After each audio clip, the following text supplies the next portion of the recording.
Hello, today we're going to discuss evolution from asexual reproduction to sexual reproduction.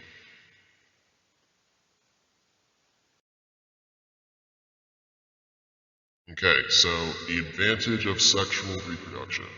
So sexually reproducing species make up 99.99% of eukaryotic cell species today. Sexually reproducing species are advantageous to asexually reproducing species because genetic variation is a very significant factor for survival. Sexually reproducing species undergo meiosis, and they have 3 different processes there that contribute to genetic variation. And because of genetic variation, sexually reproducing species evolutionarily adapt faster to a changing environment over generations than asexually reproducing species. So asexual reproducing species were the first to exist, but eventually sexual reproduction evolved afterwards, and it is still ongoing and persistent in life today because it has this genetic variation advantage.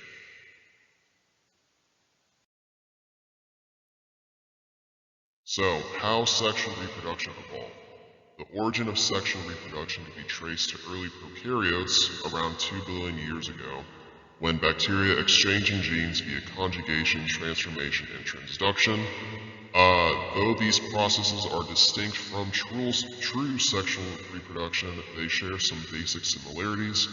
In eukaryotes, true sex is thought to have arisen in the last eukaryotic common ancestor, or Laika, possibly via several processes of varying success and then to have persisted. So the early ongoings of sexual reproduction started with bacterial conjugation, transformation, and transduction. Again, these aren't really sexual reproductive processes, but they do involve a passing on of information or exchanging of genetic material.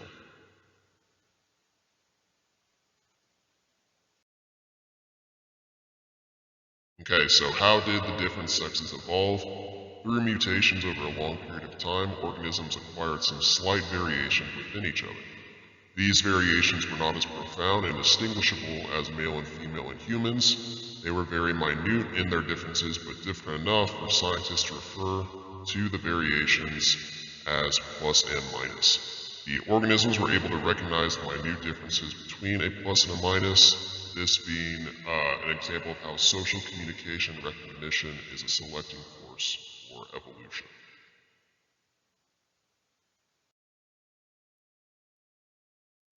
Okay, so carrying on with how the different sexes evolve, so these pluses and minuses would exchange genes, which develops genetic variation. Genetic variation can greatly slow down the rate at which mutations accumulate, as well as potentially remove mutations that were once present. Natural selection for alleles of genes advantageous to a particular environment happens more quickly with genetic variation than relying exclusively on random mutations.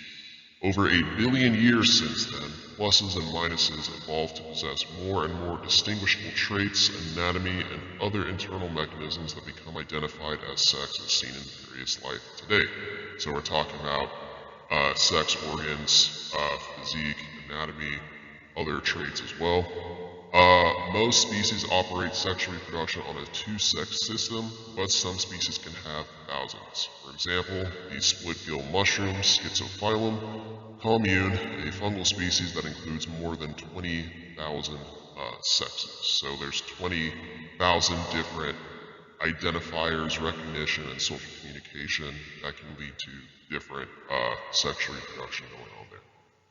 I have linked in the description a couple articles as to how I kind of summarize this information, so if you want to read those, feel free to do so.